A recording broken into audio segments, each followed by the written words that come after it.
Staff pollution save forest को लेकर आगरा से 2 जून को साइकिल से यात्रा कर रहे सानू सेन अयोध्या पहुंचे।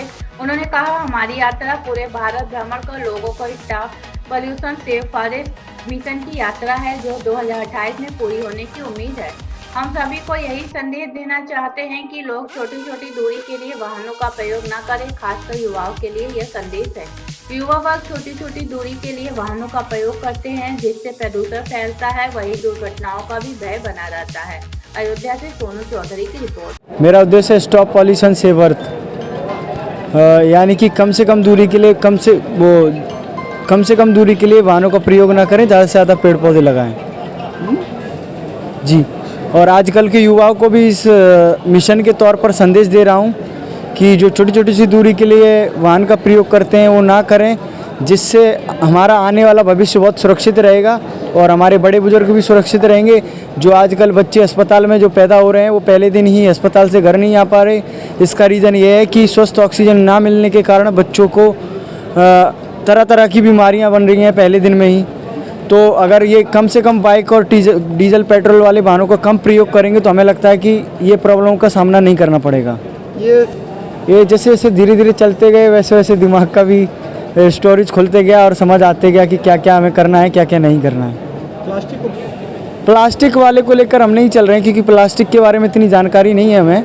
हम आजकल के युवाओं को लेकर चल रहे हैं, जिसमें मान लीजिए अपने देश में सबसे ज़्यादा एक्सीडेंट में बाइक सवार मारा जाता है और जिसमें 90% युवा ही होता है।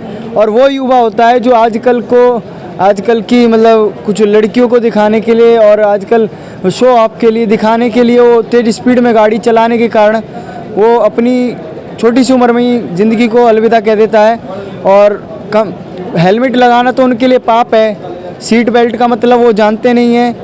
माताजी से अगर माताजी ने बोल दिया कि बेटा सब्जी लेने चले जाओ, तो 2 किलोमीटर बाजार है और 3 घंटे हैं, तो पैदल या साइकिल से जाएंगे तो मुझे लगता है उनके शरीर में से कुछ घटेगा नहीं, उल्टा बढ़ेगा। और जितनी भी बीमारियां उनके पसीने के कारण, उनका ब्लड सर्कुलेटर चलने के कारण मुझे लगता है ठीक हो जाएगा, लेकिन उनको ये करना पाप लगता है। तो उन जैसे युवाओं के लिए मैं ये चल रहा हूँ और मैं संदेश दे रहा हूँ कि अगर आप ऐसा करेंगे तो आपका और हमारा और अपने बड़े बुजुर्ग, अपने आने वाले बच्चे, इस दुनिया में आने वाले, उनका जीवन बहुत सुरक्षित रहेगा। क्या नाम है आप? मेरा नाम वासु राइडर है। कहाँ से हो? मैं आगरा से। लेकिन जी, जल प्रदूषण तमाम कारणों से होता है। हाँ, आप जो है मैं बता स्टाफ पॉल्यूशन का मुद्दा लेके चल रहे हो, केवल बाइक की आप बात कर रहे हो। नहीं, मेरा मानना ये है, आप प्रदूषण कई प्रकार के होते हैं, हर प्रदूषण के बारे में मुझे जानकारी नहीं है, लेकिन मैं इतना ज़रूर कहूँगा कि जिसमें हमारा देश का युवा मारा जा रहा है वो मेन टॉपिक यही है और उस मेन टॉपिक के लिए मैं चल रहा हूँ। मेन टॉपिक ये है कि अभी जैसे कि मैं आपको बताया कि छोटी छोटी सी दूरी के लिए माताजी ने सब्जी के लिए बोला तो बाइक चाहिए उनको, पिताजी बोलते हैं कि बेटा जल्दी आ जाएगा, लेकिन वो दूसरे दोस्त के पास जाना है 3 किलोमीटर और आधे घंटे का समय चाहिए, आधे घंटे का बोल के गए, घर पे आ रहे हैं 3 घंटे में। 3 किलोमीटर दूसरे दोस्त को गाड़ी से रिसीव करेंगे, फिर वो कहेगा तीसरा दोस्त रह गया, तीसरे दोस्त को 5 किलोमीटर, मतलब समझा नहीं मैं। नहीं चलाए। अब ये मैं जो मिशन लेकर चल रहा हूँ ये मेरे खुद के लिए नहीं है, मैं पूरे देश के लिए लेकर चल रहा हूँ, आजकल के युवाओं को लेकर चल रहा हूँ। जो आप पूछ रहे हैं, जो आप बता रहे हैं वो एक अलग चीज़ है और जो मैं कर रहा हूँ वो एक अलग चीज़ है। मेरा कहने का मतलब ये नहीं है कि मैं अपने लिए चल रहा हूँ, मैं तो बाइक चलाना ही नहीं जानता हूँ। मैं आजकल दोनों में क्या ये है कि हर समय बाइक का प्रयोग ना करें, हर समय पेट्रोल डीजल वाले वाहन का प्रयोग ना करें। जिस समय आवश्यकता है सिर्फ उसी टाइम करें, और करें तो सेफ्टी के साथ में हेलमेट, सीट बेल्ट, जो भी जिस वाहन में आप जिस वाहन को आप यूज़ कर रहे हैं, इस्तेमाल कर रहे हैं, उस वाहन के हिसाब से आप सेफ्टी का इस्तेमाल करें। क्या कहना है इस विषय पे? हमारा यही कहना है कि ये एक अच्छे मिशन के लिए निकले हुए हैं और जब से मुझे पता चला है 3-4 दिनों से मैं इनके रहने, खाने और इनकी अगली यात्रा का जो है रूट चार्ट बनाना, मैनेजमेंट करने में अपना योगदान दे रहा हूँ। हमारी कमेटी योगदान दे रही, जो यहाँ की सप्ता समाज और सलमानी समाज की कमेटी है।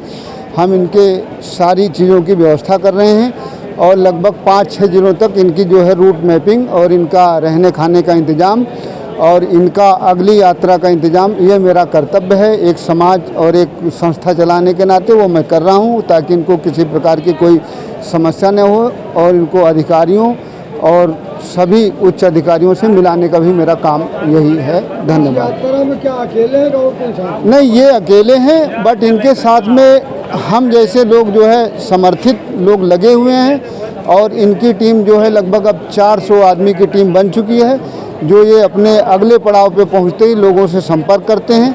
हमारे जैसे समाज सेवी लोग जो हैं वो इनके साथ में इनकी मदद के लिए तैयार हो जाते हैं। मेरा नाम है एडवोकेट रमाकांत शर्मा, महामंत्री सप्ताह समाज कल्याण समिति। यात्रा को लेकर के मैं यात्रा है या साइकिल यात्रा? नहीं, साइकिल यात्रा है ये, पद यात्रा नहीं, साइकिल यात्रा है। और ये हमारे ही समाज के व्यक्ति, जुझारू व्यक्ति हैं और ये जो है आगरा से निकले हुए हैं। बड़ी हमें अपार खुशी हो रही है एज ए मतलब जिला अध्यक्ष सविता समाज कल्याण समिति के होने के नाते।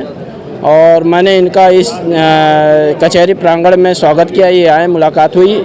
इसके बाद ये अपनी यहाँ से दूसरे ज़िले के लिए रवाना होंगे और जो कुछ भी हो सके सविता समाज कल्याण की तरफ से इनका पूरा सहयोग किया जा रहा है।